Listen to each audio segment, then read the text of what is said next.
Luis Mateo Díez, Premio Nacional de las Letras en España 2020, en Literatura para Oír.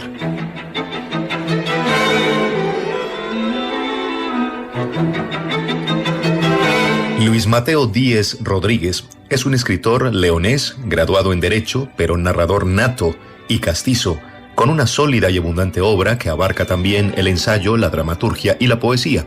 Acaba de ser galardonado con el Premio Nacional de las Letras en su versión de 2020.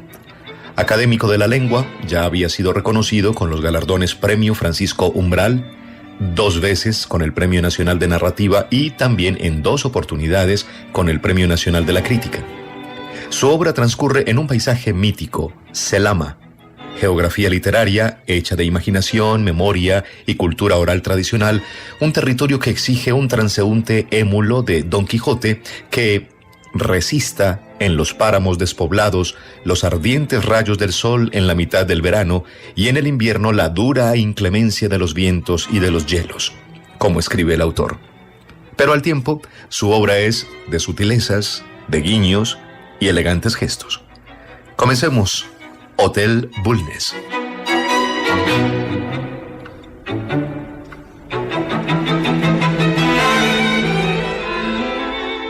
De la muerte de Adama me enteré por casualidad. La vida tiende estas heladas que devuelven el tiempo y el espacio de una lejana memoria que de nuevo palpita en el recuerdo sin posible defensa. Lo lógico es que me hubiese enterado de tan triste noticia mucho tiempo después, porque la distancia propicia ese abandono del pasado y a la ciudad de mi juventud apenas había regresado 2 veces en 20 años. La entierran mañana, me dijo Ángel Brito, a quien acababa de encontrarme en un despacho de un amigo. Supongo que Eloy estará destrozado.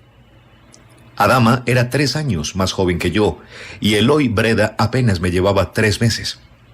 Si hubiera que remover todo lo que habíamos compartido en aquellos años provinciales que remitía a nuestra adolescencia y juventud, sería difícil no extraer algunos complicados sentimientos que el tiempo habría de apaciguar y que ahora, cuando la imagen de Adama se sumía en el vacío extremo de la muerte, tomaban un aliento más melancólico y desolado. Esos sentimientos que con frecuencia enturbian los amores y las amistades se graban con extraña profundidad en el corazón, como si sostuvieran algún oscuro latido primordial, la semilla de las más antiguas desavenencias, las que uno experimenta y sufre cuando su conciencia todavía no ha alcanzado la madurez precisa para relativizarlas. La decisión de tomar el tren esa misma tarde y acudir al entierro de Adama se me suscitó sobre la marcha. Nada impedía aquel viaje y la casualidad de la noticia alimentaba en mi ánimo la sensación de un cierto compromiso, de una cierta lealtad con ese patrimonio del pasado que ya acumulaba sin remedio su pérdida. También me tentaba volver sobre ese reguero de las cosas que con tanta solvencia determina la muerte. Volver como solo se vuelve cuando es ella quien interpone el ánimo de hacerlo. Hay una edad intermedia, que es la mía, en la que ya comienza a vislumbrarse ese otro tiempo de los regresos que matizan las ausencias mortales, los vacíos que te encaran al espejo de nuestra finitud. La muerte de Adama se me iba convirtiendo entre los pensamientos de aquel viaje de casi 7 horas en una llamada que yo atendía sin reparar en la nostalgia de aquellos años que también con ella estaban muertos, delimitando apenas ecos, sucesos, miradas, sombras, aromas, mientras el largo paisaje de la meseta secaba mis ojos como una espina polvorienta y el infinito atardecer removía mi sueño. Llegué cansado. No tenía ninguna intención de recorrer los espacios de aquella ciudad a la que seguía aborreciendo, porque ni siquiera en 20 años de separación podía paliar los efectos de su imagen vetusta y hosca. Puedo sucumbir ante la emoción de un recuerdo, y había un cúmulo de encontradas emociones más o menos agostadas alrededor del recuerdo necrológico de Adama, pero no es frecuente que la nostalgia me sirva de alimento, y mucho menos esa nostalgia de los paisajes urbanos que contienen algo de mi vida, una parte del escenario antiguo de mí mismo.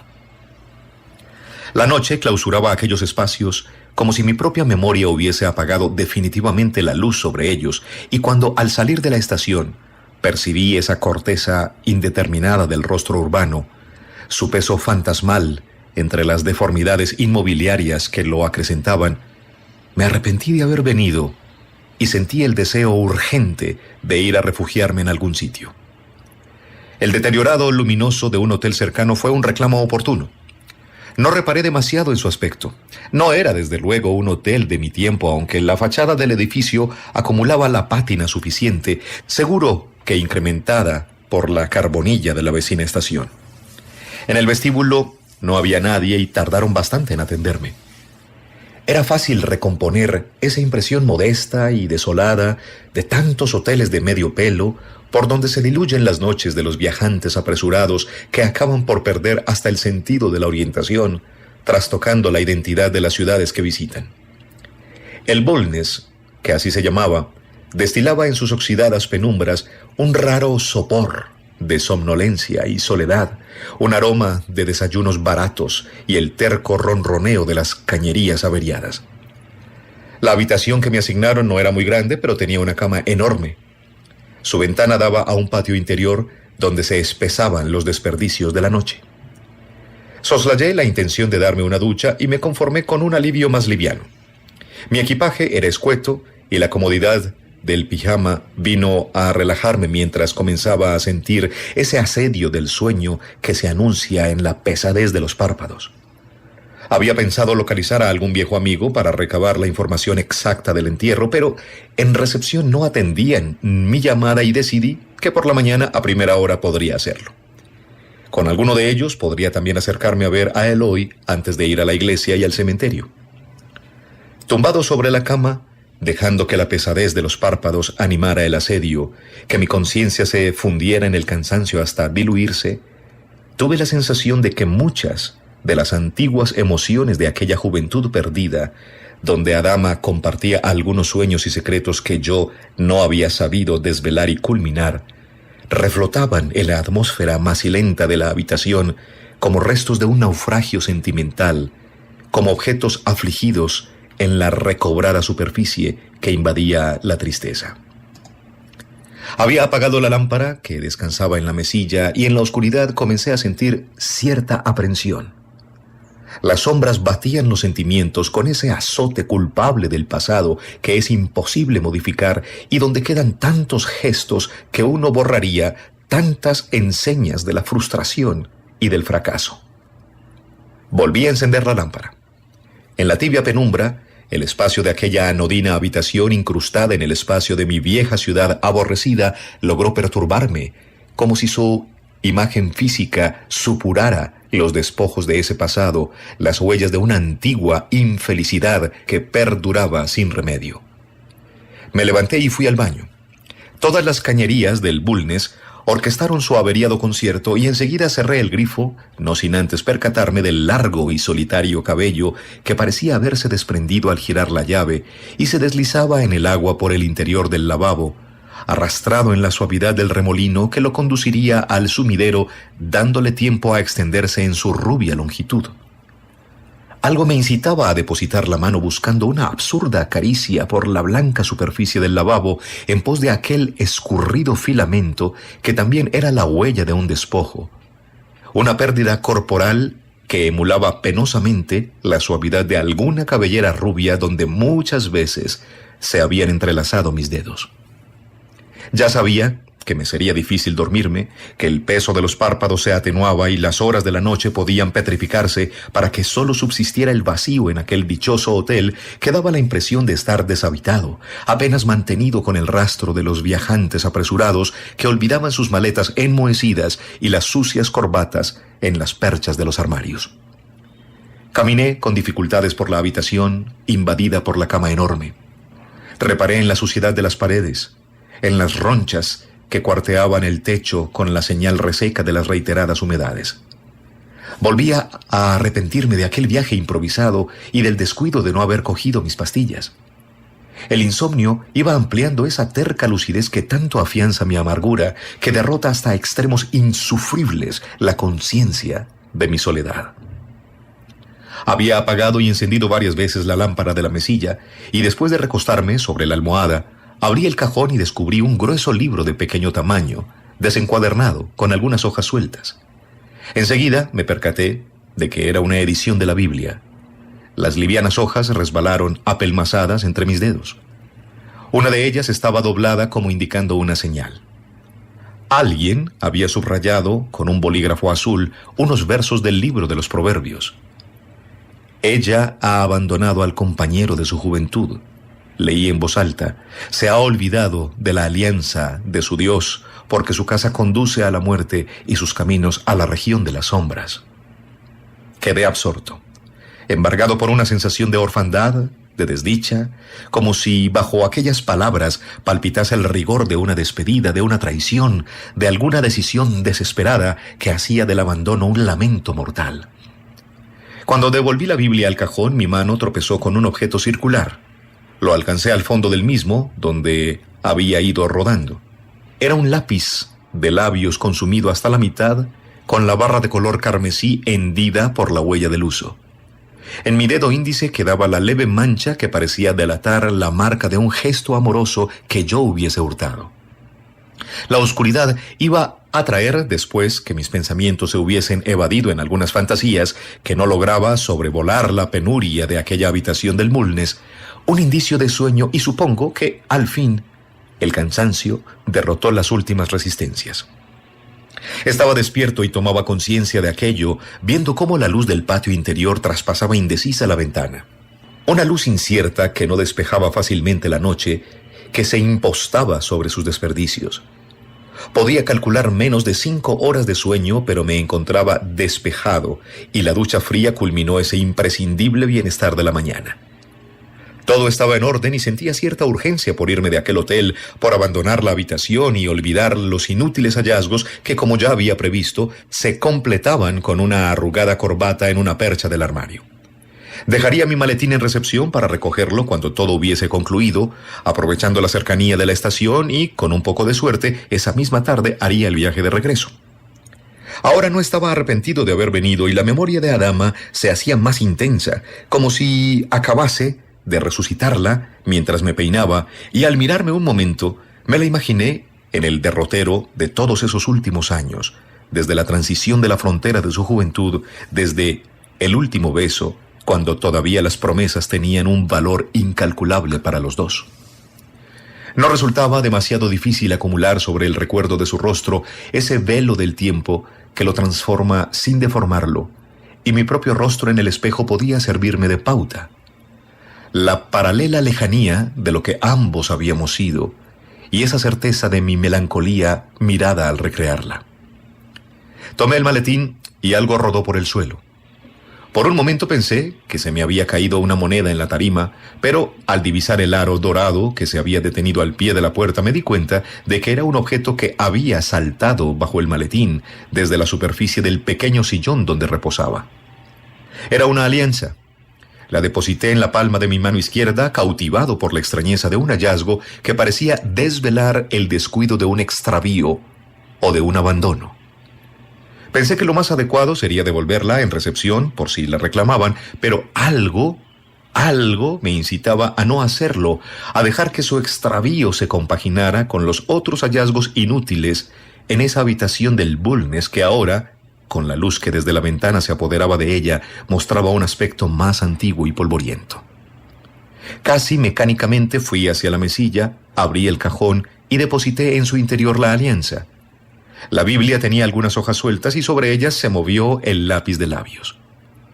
No me invadía la certeza de que todo aquello formaba parte de un mismo secreto, pero cuando, después de volver a cerrar el cajón, caminé presuroso hacia la puerta y la cerré tras de mí, pensé que la noche del Bulnes pertenecería a mi vida con la misma intensidad que tantas otras cosas de aquella ciudad a la que continuaría aborreciendo. Ninguno de los viejos amigos se mostraba muy locuaz y algunos ni siquiera tenían intención de ir al entierro de Adama. A todos les extrañó mi presencia, como si consideraran excesiva la determinación de venir a cumplir con una deuda de lealtad tan lejana. El pasado era un suceso en el que nadie se sentía involucrado, al menos la parte de ese pasado que ella representaba. En la iglesia saludé a Eloy, que también me mostró su extrañeza al verme. Fue un funeral de contados familiares y amigos dispersos. Las sombras de la iglesia reforzaban esa lejanía de quienes cumplen con el gesto lacónico y están dispuestos a irse lo antes posible. Solo en algunas miradas furtivas pude recobrar el recuerdo de alguna amiga de Adama de las que nunca llegaron a salir con nosotros. En el cementerio, el grupo de acompañantes era mucho más escueto. El mediodía otoñal derivaba en el correr alocado de las nubes que un viento frío se llevaba hacia los desfiladeros del horizonte. El féretro de Adama bajó lento entre las sogas de los enterradores y en esos momentos miré a Eloy Breda y descubrí que sus ojos permanecían impasibles, que sus hombros se encogían en un gesto de indolencia. «Ya te lo habrán contado todo», me dijo aquella tarde cuando tomábamos café en uno de los bares de nuestra juventud, donde había accedido a charlar un rato. Yo negué con la cabeza y pensé que en la discreción de los viejos amigos quedaban los restos de las maledicencias, de los malentendidos y las hipocresías. «Me engañaba, Alito», confesó sin mirarme. «Me engañaba desde hacía mucho tiempo y he sido el último en saberlo». Eloy acercaba su mano temblorosa a mi brazo. El rostro de Adama vino a mi memoria, dueño de una sonrisa inocente y feliz, una tarde en el río, cuando corría entre nosotros con aquel bañador blanco que nunca podríamos olvidar. «Tenía sus citas», decía Eloy con la voz tomada por la indignación y la vergüenza, en un hotel muy cerca de la estación.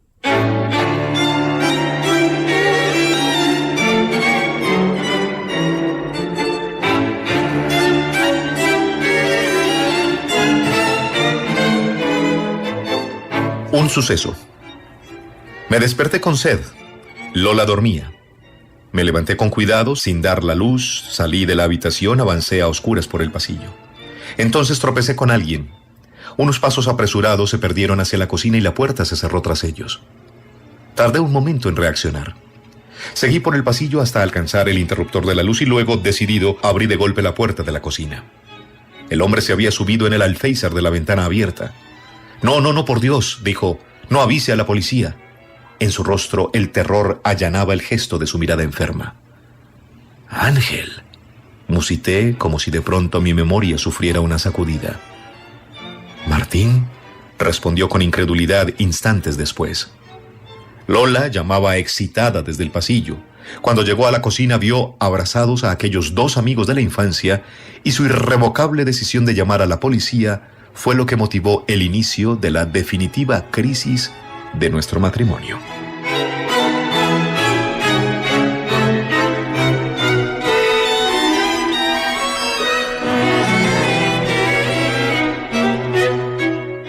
El sicario. Los datos estaban cambiados y maté a un hombre que no era el previsto. Estos trabajos tan rápidos, tan secretos, con frecuencia te llevan a cometer errores irremediables. Recuerdo una lejana ocasión en que el error se repitió 3 veces. Todas las víctimas me miraron con sorpresa y solo la verdadera lo hizo con aplomo. «Te esperaba», musitó cuando le clavé el puñal. Como siempre, cuando concluyo un trabajo fui a emborracharme y días después, repuesto de la resaca, regresé a casa y encontré una carta remitida la misma fecha de la muerte. «Te perdono por lo que vas a hacer», decía, «pero te maldigo por lo mal que lo has hecho.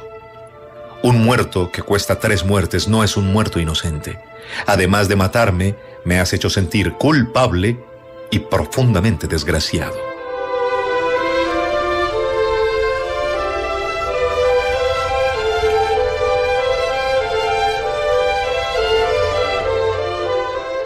Destino.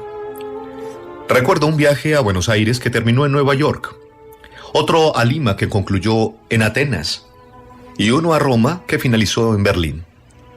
Todos los aviones que tomo van a donde no deben, pero ya estoy acostumbrado porque con frecuencia salgo de casa hacia la oficina y me paso la mañana metido en sucesivos taxis que van y vienen sin que yo pueda aventurar una dirección exacta. Cuando regreso por la tarde nadie sabe nada de mi mujer ni de mis hijos y, cansado de seguir buscando mi propio rastro, me voy a dormir a un hotel. Menos mal que en esas ocasiones es mi padre el que me encuentra. No sé lo que sería de mí el día que me falte.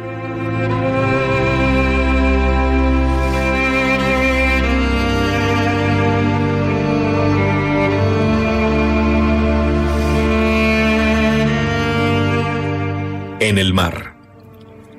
El mar estaba quieto en la noche que envolvía la luna con su resplandor helado. Desde cubierta lo veía extenderse como una infinita pradera. Todos habían muerto y a todos los había ido arrojando por la borda siguiendo las instrucciones del capitán. Los que vayáis quedando, había dicho, deshaceros inmediatamente de los cadáveres. Hay que evitar el contagio, aunque ya debe ser demasiado tarde. Yo era un grumete en un barco a la deriva y en esas noches quietas aprendí a tocar la armónica y me hice un hombre.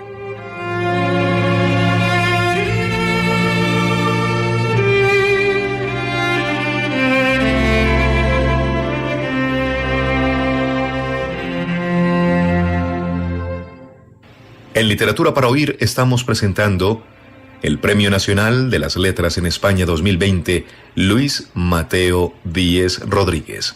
Sigamos explorando sus relatos. Sabiduría. Aquel fue el día más importante de mi vida. Tenía 3 años. Estuve perdido durante 5 horas que fueron como 5 siglos.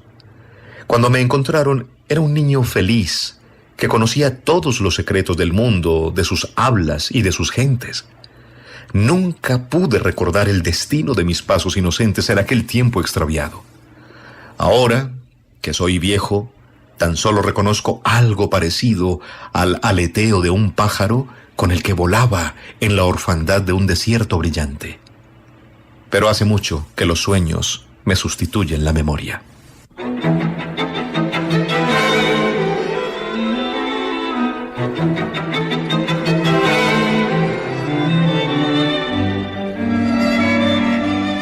Cine Ariadna. La primera noche que me quedé dormido en la platea del Cine Ariadna, me di cuenta de que para un hombre solo como yo y de tan menguados recursos, ese local era una solución más agradecida que la de las salas de espera de las estaciones. Siempre me gustaron los espacios grandes y el oscuro vacío de la última sesión de esas salas de barrio como el Ariadna.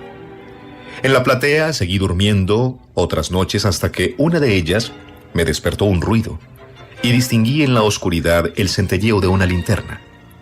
Un hombre venía registrando fila a fila y yo me sentí incapaz de moverme, como si el sueño interrumpido me hubiese momificado.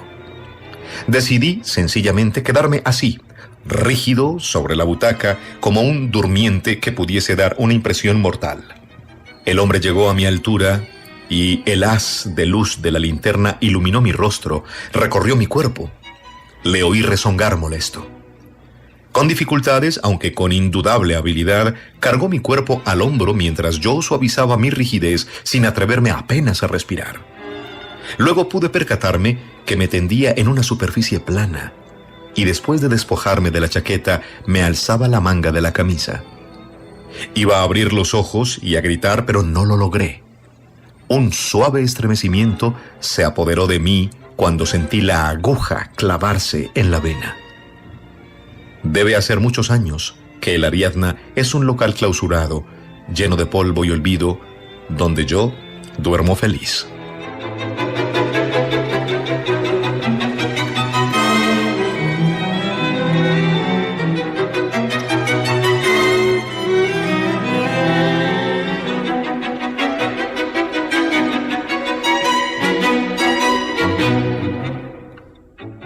Recado de amor. Todo lo que me dices en tu carta, querida Berta, me resulta incomprensible. Ni yo soy tan apasionado, ni tú te has dejado desvanecer nunca en mis brazos hasta tal extremo. Y no quiero pensar que una vez más Afrodisio ha cometido la tropelía de suplantarme, pues la desgracia de un hermano gemelo se multiplica cuando es abyecto y libertino. De todas formas, lo más doloroso de tu encendida misiva es que alabes mi decisión de llegar tan lejos y que me requieras para repetirlo a ser posible mañana mismo y volver a ir más lejos todavía.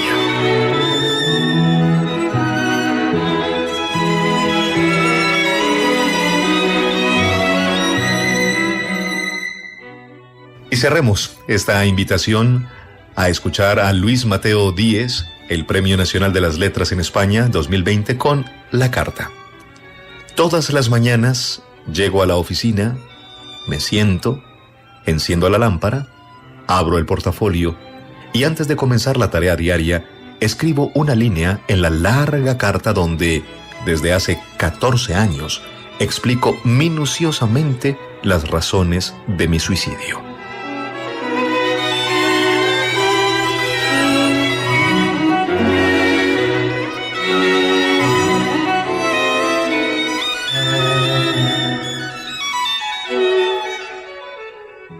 Hoy en Literatura para Oír, Luis Mateo Díez, Premio Nacional de las Letras en España 2020, también reconocido con los galardones Premio Francisco Umbral, Premio Nacional de Narrativa y en 2 oportunidades el Premio Nacional de la Crítica.